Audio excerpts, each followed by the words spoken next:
little song I wrote. You might want to sing it note for note. Don't worry, be happy. In every life you have some trouble.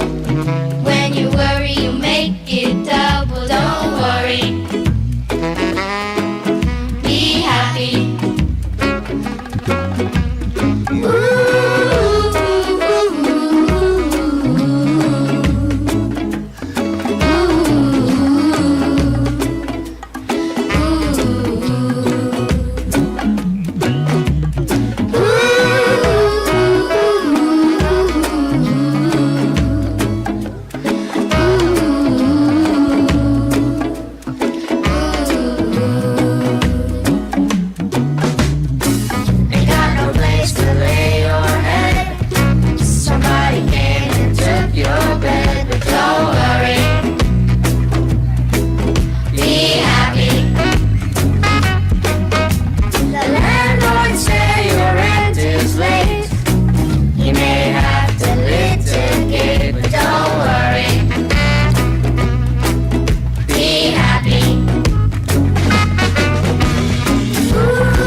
I just want to thank Lynn for pulling that up on YouTube.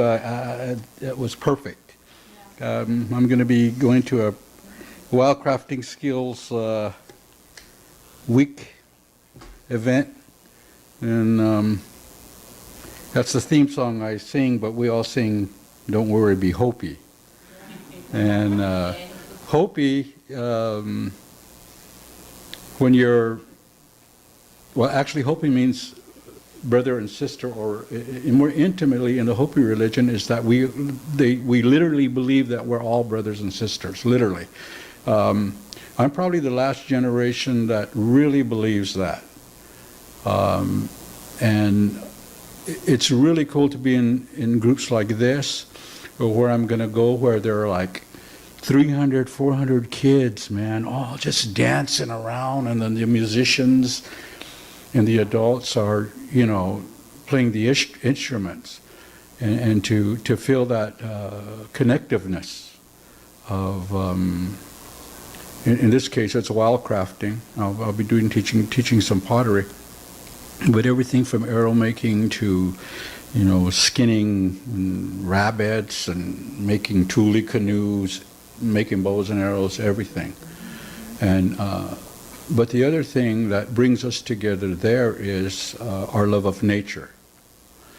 And so, as I mentioned, when you're little, when you were being taught the Hopi story,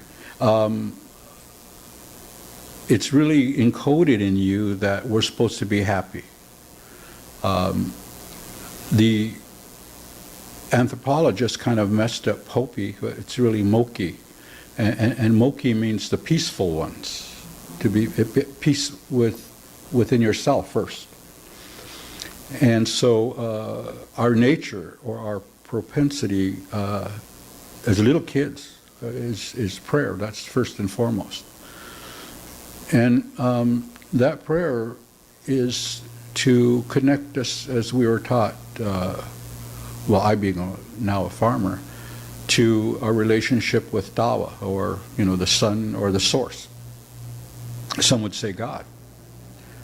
And that your life breath or your prayer will be taken around the world. Now, you're a little kid and your grandmother and your aunties are teaching you this story. And they're the ones who get you out of bed, before the sun comes up. And so they would ask you to think about a really good prayer. And, I was always thinking about my grandmother, so I'd pray for her because she was so poor, which is not a true story. She looked poor. She lived a very modest life. She was a world-famous potter by the time I came into her life, and I was going to rescue her when I got older. Because she was like one of the wealthiest progressive women leaders in the Tewa tribe on the Hopi Reservation. She was like the queen. She was the queen. And but to me, she was this. We had to climb up this big mountain to get her clay and all that. So to me, she was poor. But I would always be thinking about getting her out of her poverty. We lived up in Parker. We had, the swamp coolers and everything like that. And you go out to Hopi back in the day, and they were still riding mule donkeys back in the day. Maybe a few of them had a car. It was usually a wagon. So my prayer in those mornings would be for her. And my grandmother would always, and you face east before the sun comes up. And there are varying prayers to say as the color around you changes. I'm actually writing a children's book about when to pray by watching that sunrise, the different colors that you see. And so there's a color of purple, and it's got a little fuchsia in it, and that's where you pray for your loved ones. So when that time would come, I would not only pray, but I would pretend like I would see my grandmother in the sky. And a lot of the stories I share, all the stories I share, I learned from her. And your aunties would say that the wind's going to take them, and, going to take them around the world. Well, now scientifically, it's been proven that the oxygen that we breathe right now goes tomorrow. It'll be around the world, the other side of the world, and their oxygen is coming to us. Energetically as well, the electromagnetic energy that we put out does the same thing. But what our aunties would teach you was that it was to remind you that we're all related, we're interconnected. And that was why you prayed for those different beings as the sun rose, because back in the day we were taught we only have one day. And so our propensity or our nature, and I just wrote a couple of definitions, is a propensity, a natural tendency to behave in a particular way. So in this period of my life, I'm trying to walk in or on that path of the example that my grandmother walked. You would hardly ever never hear a negative word of her. If something went wrong in the family, it was her fault. There was no projection of whatever the problem was. This is another good one I like. It's an often intense nature or inclination or preference. So with that in mind, I would like to challenge all of you to see in your heart's core some of the things that you held when you were a child that you're still holding on to, but it's getting harder and harder. You know, if you were a child that sang all the time, you're happy about something and you sang all the time,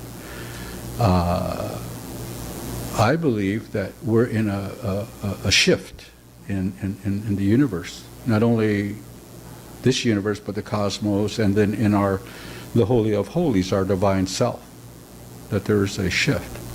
And that we have an opportunity to, instead of struggle and see what caused that, but just to pick it up where we left it. Because if it's your propensity, it will come back to you. Just like I'm sure there was a time when, you know, John started with his music and or in his head, and then he needed a guitar or whatever else he plays. I'm sure he plays other instruments. But now it's manifested into this beautiful songwriting craft. And I call it a craft because, you know, there is more expectation and abundance of our gifts. That's what I feel. I don't feel like God restricted our anything in us. I believe that this is creation of abundance.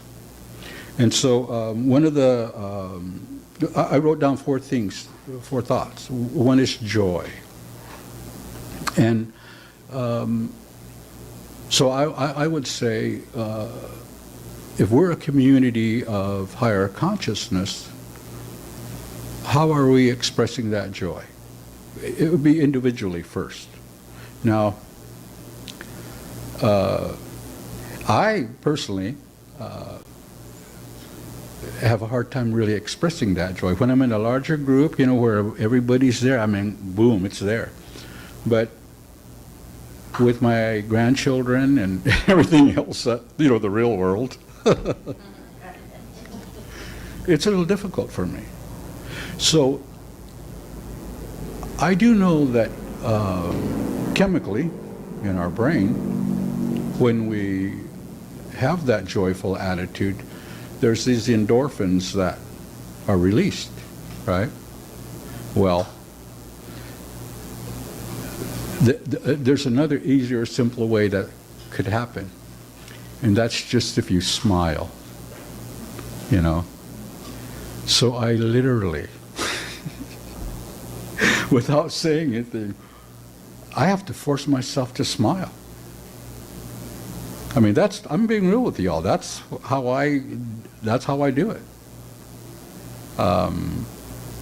Of course, my children weren't raised under like my father and my mother, who they had different ways of disciplining and stuff, but I never saw that out from my grandmother. My grandmother was always at your back. You know, and like I said, if you did something wrong, it was her fault.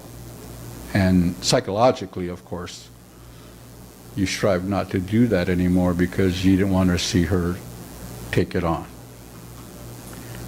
She was a really smart woman.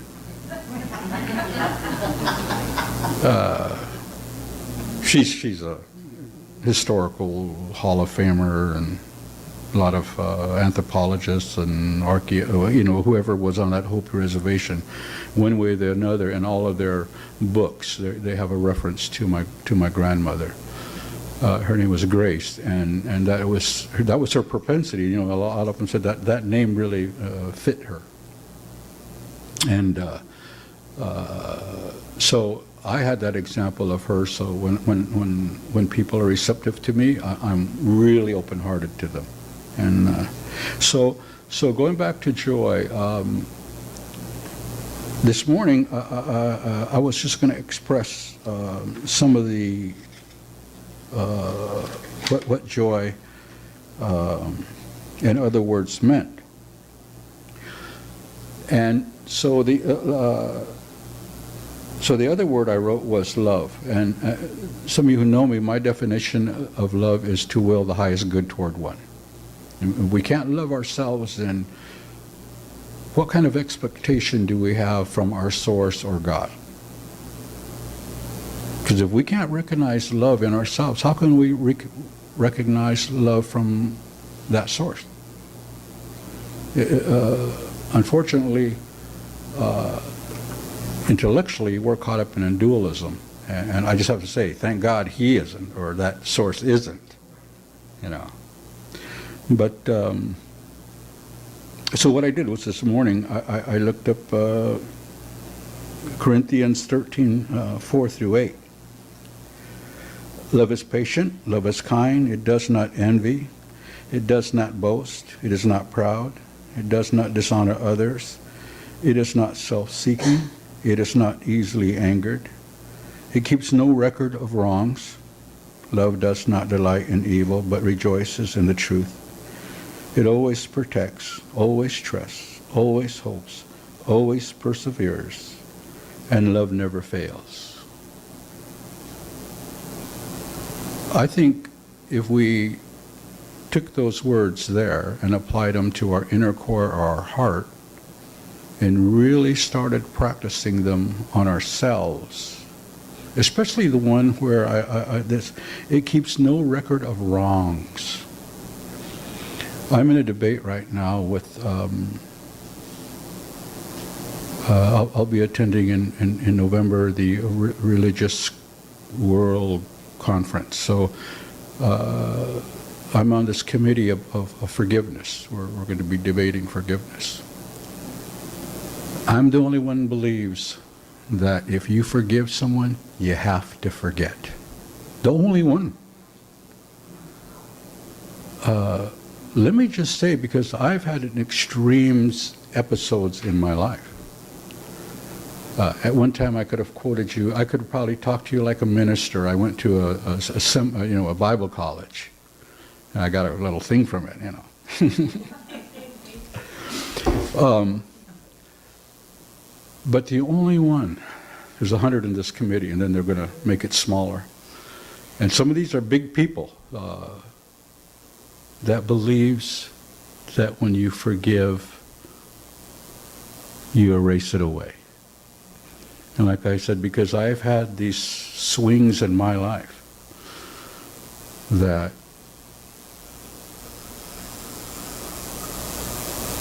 how can I really love and appreciate myself if I hold on to some of those things that I did? Some of those things I've asked for forgiveness when I could. And sometimes I just had to let them go into the wind and keep walking on this path of self-love. And I'm not talking about a narcissistic type of self-love. It's a love that is ever changing, just like some of the words here. It changes.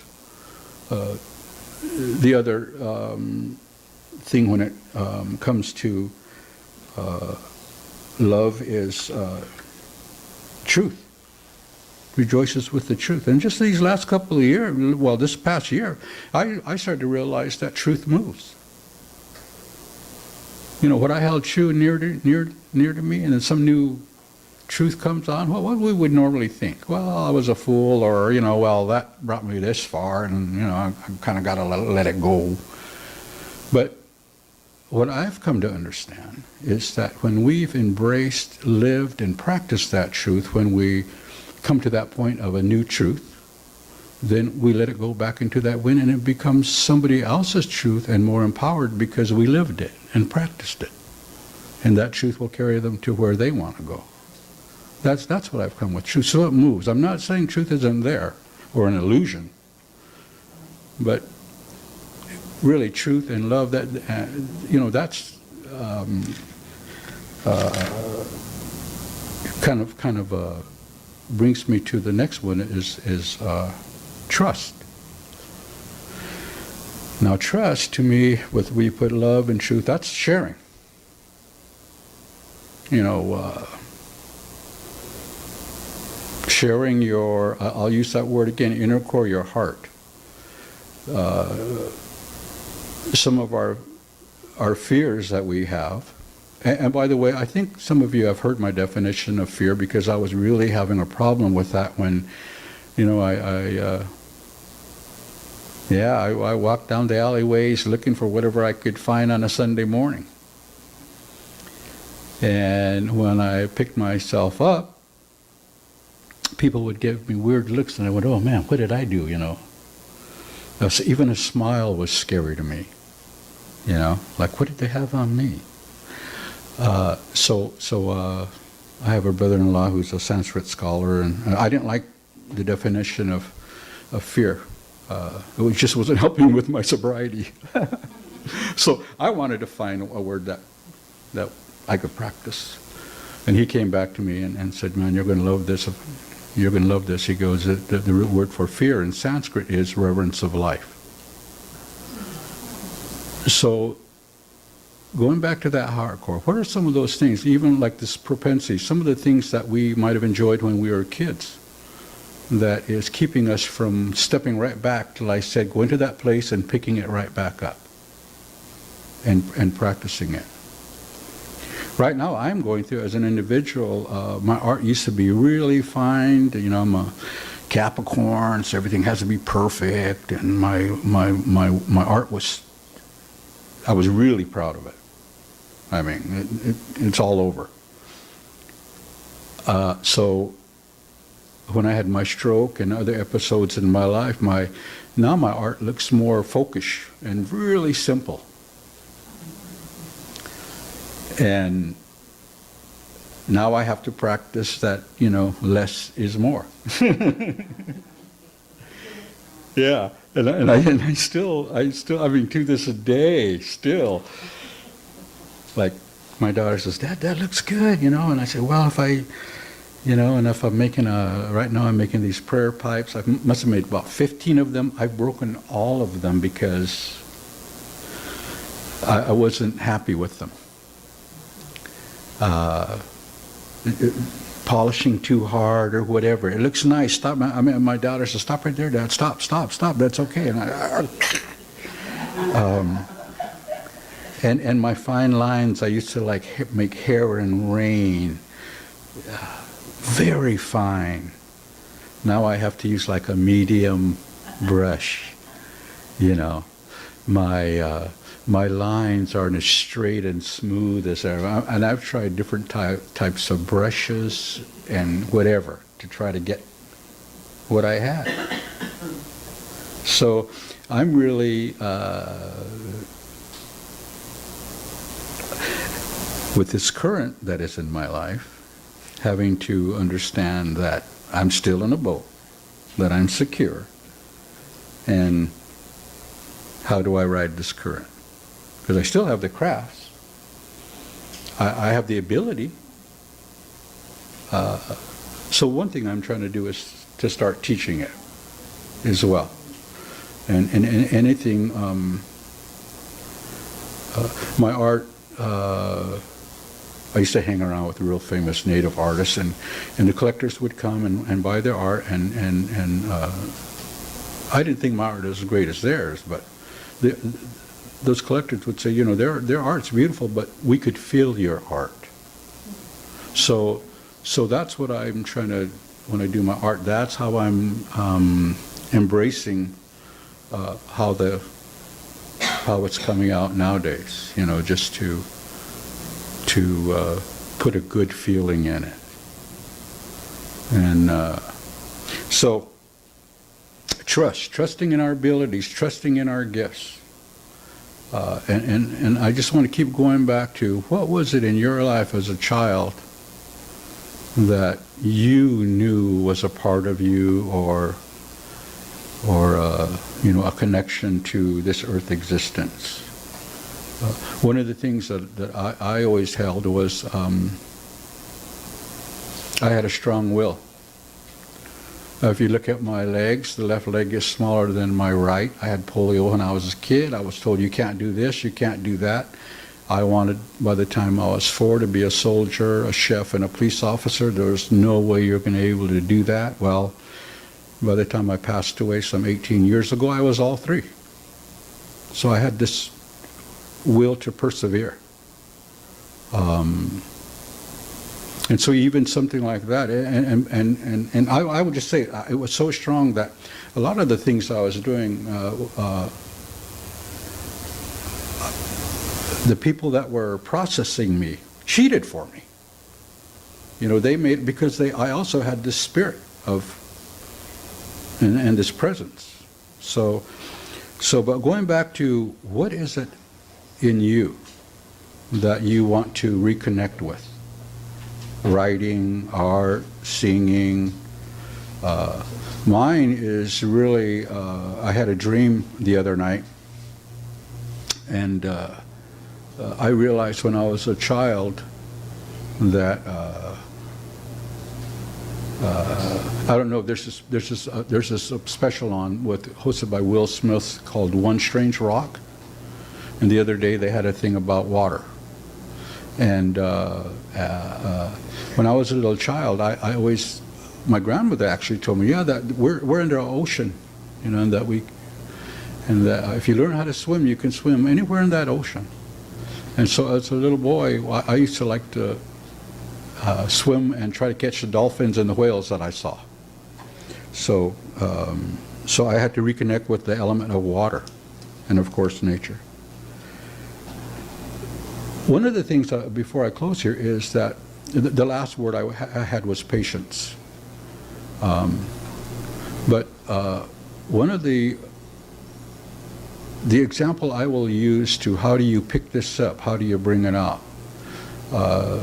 Any woman that's a mother, and I've been to most of my children's births, and you know, birthed them, that there are two things that they tell you to do in that room. Basically, two things. That's to breathe and to push. I mean, as a man, I'm in that room, you know, and squeezing. Oh man, geez, never knew this. I mean, it's to see a childbirth and you think, wow, but have them hold your hand while that process is going on. It's like a vice grip, like ah. So I would just say to you, whatever your propensity is, what is your innate nature, pick it up and be happy about it and walk with it. And certainly, patience, don't worry. The timing and the synchronicity of life is in a huge play right now. But I think it's acting on your heart's desire. Our mind can always give up an excuse of why we can't. But I think there's a shift in not only the consciousness, but in the earth's heart as well. You know, we natives believe that the mother, the earth, has a heart. And that is actually changing. A lot of you might know that the Tibetans years ago have, you know, produced a vibrational even that's changing. Yeah, even that is changing. So blessings to you all, and take what you can and get rid of the rest. Okay, thank you.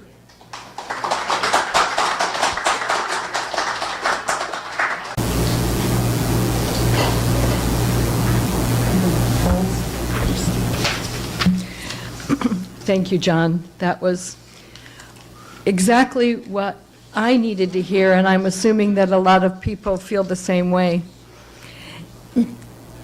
As Reverend Lucky so aptly put it, yesterday's reading from the Daily Word, when I read it, I said, that's the meditation we need for tomorrow. So like she did, I changed all the I's to we's. So I would like you, along with me, to just take a couple of good, deep cleansing breaths.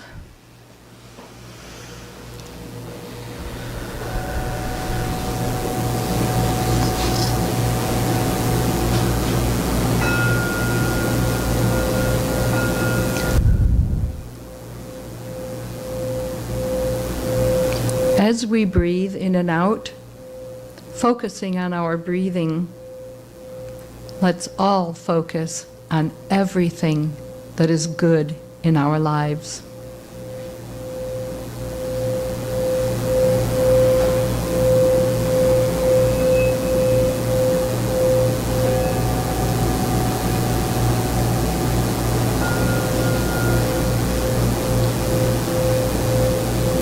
We can begin by giving thanks to our divine source for the many, many blessings in our lives.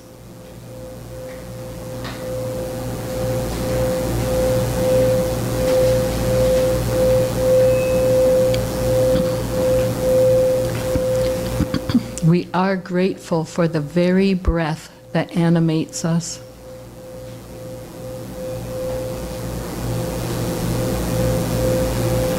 We are grateful for our senses through which we experience all that is good in this world.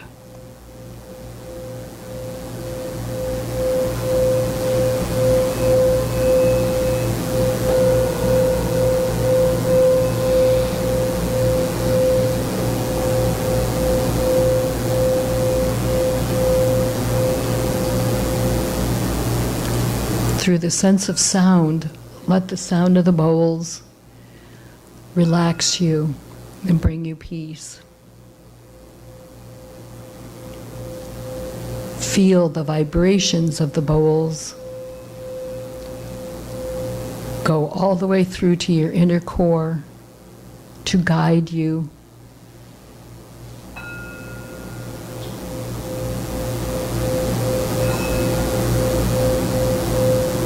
We all have a journey to take.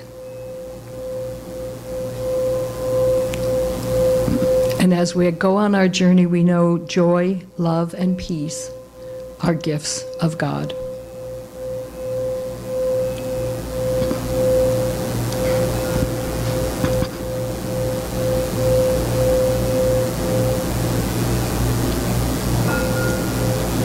From this place of gratitude, we take a deep, centering breath.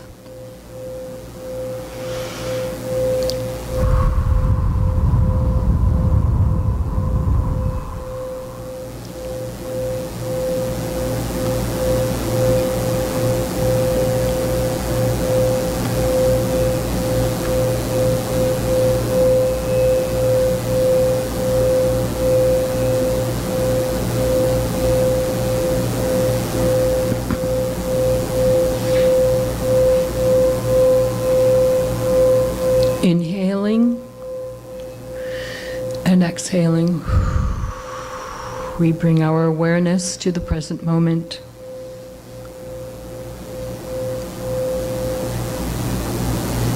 We begin to make a mental list of all things great and small for which we are thankful.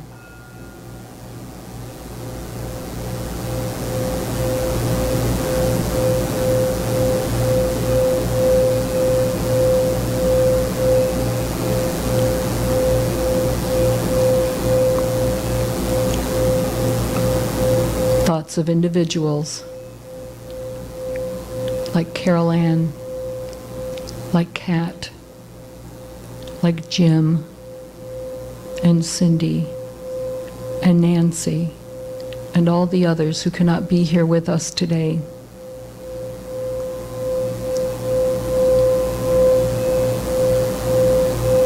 We want their highest outcome.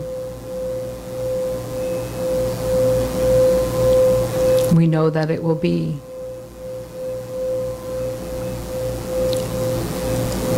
Thoughts of possessions.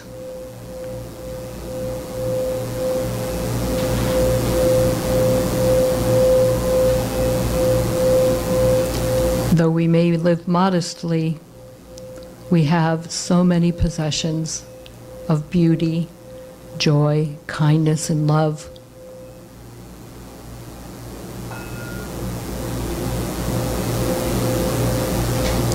Thoughts of all of our experiences,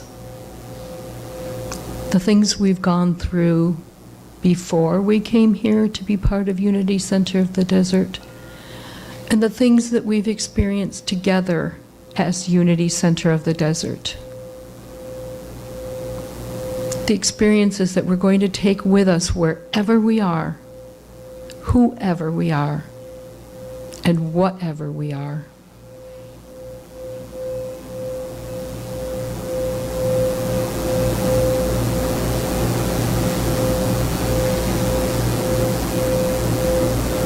Thoughts of our knowledge, the ways in which we have grown in so many ways to bring us to who we are today.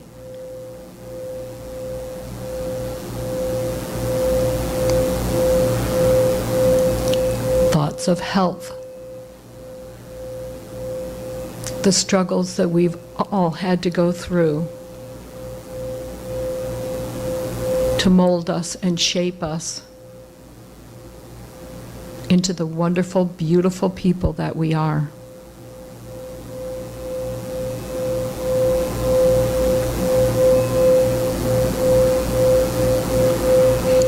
For each thought and idea, we offer a blessing and thanks in return. And we give thanks for the goodness of God, which is always expressing in our lives.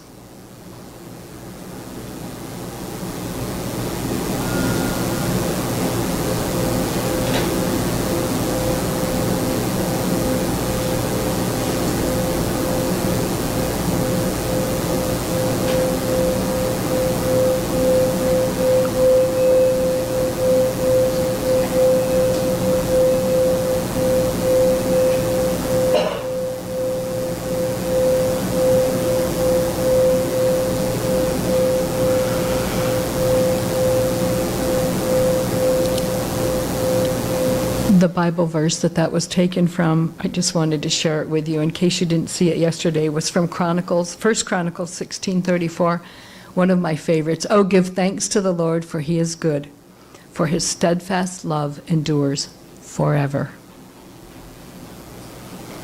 Thank you, Miss Lucky.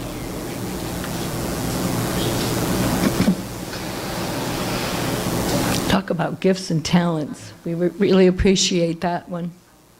The beautiful bowls. All right, if you will, please take your offering in your